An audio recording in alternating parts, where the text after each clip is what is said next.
Hey everybody, in this video we're going to be making this really cool curve to icicle generator in Blender with geometry nodes. So I'm going to hop into my scene here and, like I always do, switch over to Cycles, GPU Compute, and lower my render samples to 128. Then I'll switch my color management to high contrast. And we'll pull a real Blender move here and delete the default cube, Shift A, and add in a Bezier curve. There we go. Now we can jump over into geometry nodes and add a new geometry node modifier. Shift A and add in a resample curve node. This will give us some nice even geometry if we switch it to length, and we're going to lower this to something real small. Then Shift A, curve to mesh, Shift A again, and mesh to points. Now you can see we sort of have this like thickness being added to our line. So next we're going to add in a points to volume node and a volume to mesh. There we go. Now, for my points to volume, I'm going to switch this to size. That way, no matter what size our curve is, we always have even geometry. I'm going to lower my voxel size to something like 0.01. And as you can see, that creates a lot of geometry, but that's just because our radius here is set really high. So we can lower this a whole heck of a lot. And you know, the trick to making anything look realistic in CGI is to just add lots and lots of noise. So what I'm going to do is I'm going to Shift A and bring in a noise texture. Shift A again, and let's bring in a math node. Now we'll add 1 to our noise because we don't want it to really like shrink this too much. We just want it to add. That way we don't have any like major gaps in our icicle line. And then I'm going to Shift D, duplicate, switch this to divide by something big like 70, so that way it's not too massive of a change. And we can plug this into here, and we'll plug this into our radius. Slide all these over a bit, and if we actually move this up, duplicate our divide node, and then set this to 1 and make this multiply, we can add in a group input node. So now we can control this from over in our interface here. Now that we've got that, the next part is going to be basically just displacing this on the Z-axis and dragging it down really sharply so we get that nice jagged spiky look. So to do this, let's Shift A and add in a Voronoi texture. Shift A and add in a group input. Now, a Voronoi texture just looks a lot like a bunch of little dots, and so that gives us that nice sort of spiky look. But if we switch this to smooth, that also makes it even more spiky. And now we're just going to do a bunch of math to it that makes the fall off even more extreme. So whenever you're making a displacement map, you can basically try to think of like what mathematical function sort of looks like the displacement you want. And so if you want something really sharp and jutted, that is always going to be a power function or an exponential. So we can add in a math node, set it to power, and plug this distance value in here, set our exponent to something like 0.2, Shift D, multiply, and plug this in here. Then what I'm going to do is I'm going to actually slide this up, Shift A, and add in a set position. Plug that in there. Then we can Shift A and add in a vector math node. Switch this to multiply and set the Z value to 1 on the bottom. Now if we plug this in here and plug this into the offset, you'll see we're only being affected on the Z-axis. But this still doesn't look too good. So the first thing we need to do is we need to make this clearly much more spiky. So I'm going to plug a new value into the scale here, and I'll make this noise texture 4D as well. So that way we have a randomness value. Now I'll slide this over, Shift A, and add in a color ramp, and make this B-spline.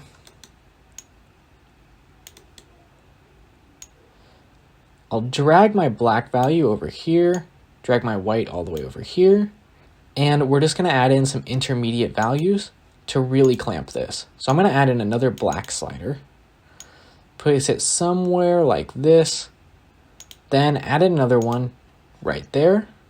Now I'm going to Shift D and grab our power function again, and set this exponent to 0.5.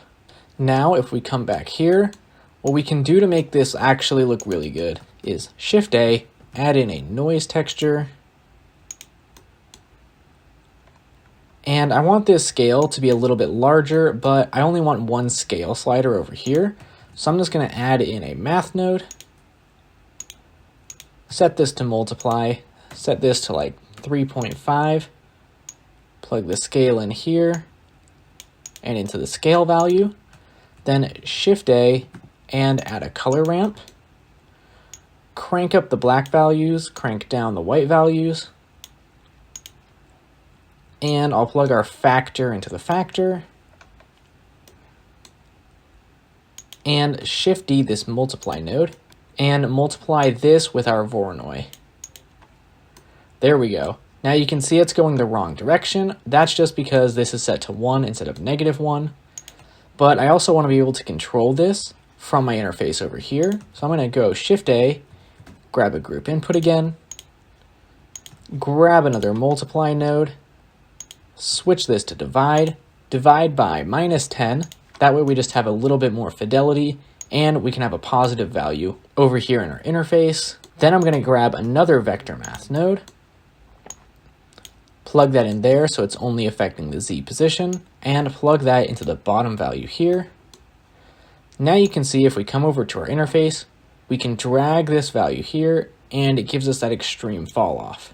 Now if we come over here, if we set this to like maybe 0.6, there we go. That gives us a really nice looking fall off. And you guys may have noticed the channel is named Logan Miller Alaska. Well, I'm actually from Alaska, so I can vouch for the fact that these are the best procedural icicles in Blender. Now you also notice we actually have these gaps up at the top.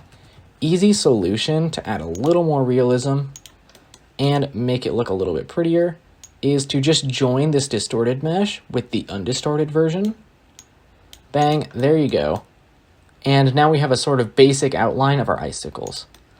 But you're probably thinking, these don't look great. They're basically just like this extremely terrible topology, just look absolutely horrible. So Shift A, add in a mesh to volume, and set this exterior bandwidth to 0.01. Then Shift A, volume to mesh. There we go. And again, we're going to switch this resolution to size. Shift A, add a group input. And Shift A again, add in a math node. Switch this to divide. Divide by 1000. And set this top value to something like 6. Plug this in here. And plug this into the voxel size. And bam, you can see it's looking really nice. Though, if you look closely, it is still sort of like really voxely, almost like a digital look. And so if you watched my last video on the melting effect, there's actually a really easy way to solve this, and we're just going to do the same thing we did in the last video. So if you want a more sort of substantial explanation of this, go check out that video. But here we're just going to grab an edge vertices node, slide that over here, Shift A, bring in a vector math node, and we're just going to average out the positions of all our vertices. So if we add them together, divide by 2, add in a set position. You'll see adding this in here to the position slot, it smooths it out just a little bit. So we have to repeat this operation a whole bunch of times. I'm going to do it like 50 times. So to keep my nodes a little bit cleaner, I'm going to group everything.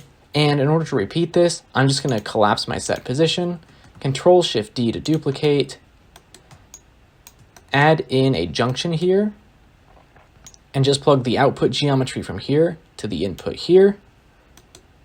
Then we just have to repeat this operation something like 50 times is what I'm going to go for. And again, if you guys want a slightly more in-depth version of this, just check out the last video. So I'm going to speed this part up.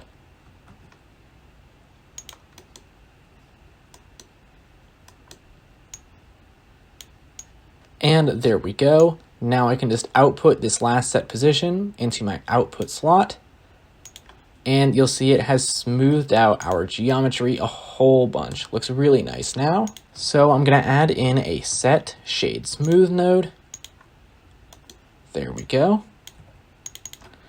And I'm actually going to do one more thing, and that is, if you look at icicles in the real world, there's sort of like this stretched noise that distorts them as they go down. They're not just like these perfectly smooth faces. So I'm going to grab, again, a set position, Shift-A, grab a noise texture, grab a vector math, switch it to multiply, plug the color value into the vector, set all these vectors to real small, like 0.02, Shift-A, grab a position value, and plug that into the vector. And if we plug this vector output here into the offset, you'll see we sort of get some distortion. So I'm going to actually up my scale a bit, make this 18 or so, and you can adjust the detail as you like. I'm going to make it a little less rough. There we go.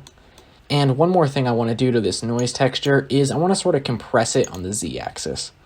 So I'm going to grab my multiply node again, switch all these values to 1 except for the z. I'll make that a little bit larger. And there we go. Now that is a very realistic looking set of icicles, if I do say so myself. Now for the last part, grab a group input, and grab a set material node.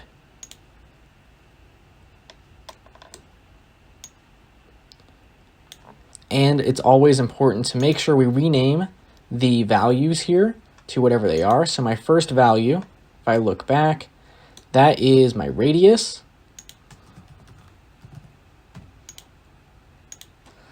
This is my scale, this is my W. This here is like my fall off. And this value here is my resolution. And I really don't want this thing to be any more geometry than what I'm having right now. So I'm actually going to set my minimum to 6, and that'll just prevent me from accidentally creating way too much geometry and crashing my system. So with that all set up, let's jump over into our shader editor.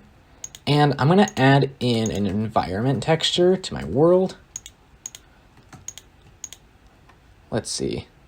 Just snag some HDRI you like. I have this one, it's a snowy park. That should work quite well for our situation. And I'm going to lower the value, so that way it's not too intense. Jump over into shader view. And you can switch your film to transparent over here. So that way it's just a little bit easier to focus on whatever you're making. There we go. Switch back into object, create a new material, and assign that material over in your interface. And we're just going to make a really simple ice shader. So throw in a glass BSDF, set the IOR to 1.3, that's the index of refraction for ice. Shift A and bring in a color ramp. Then bring in a noise texture. And if you've got the Node Wrangler add-on installed, you can find videos online how to do that. It's totally free. Press Ctrl-T to bring up our texture, coordinate, and mapping nodes. Switch this to Object, and plug our factor into the factor here. Then we'll plug this into the roughness value of our glass. Press Ctrl-Shift on the color ramp to get a visualizer of this. And we can adjust the scale how we like. I'm going to do something like this. Control-Shift-Click on the glass BSDF to plug it back into the output. And then you can just drag your values however you like. And if you lower these values, that lowers the values into your roughness. So I don't want anything to be completely rough. I want a maximum of like 0.5 or so, and a minimum of like 0.05. So that way nothing's fully clear and nothing's just extremely rough, because that's not really something you see with icicles. And yeah, there we go. This is a really fun thing just to play around with. If you pull up the draw interface over here, you can now just create any type of icicles you like.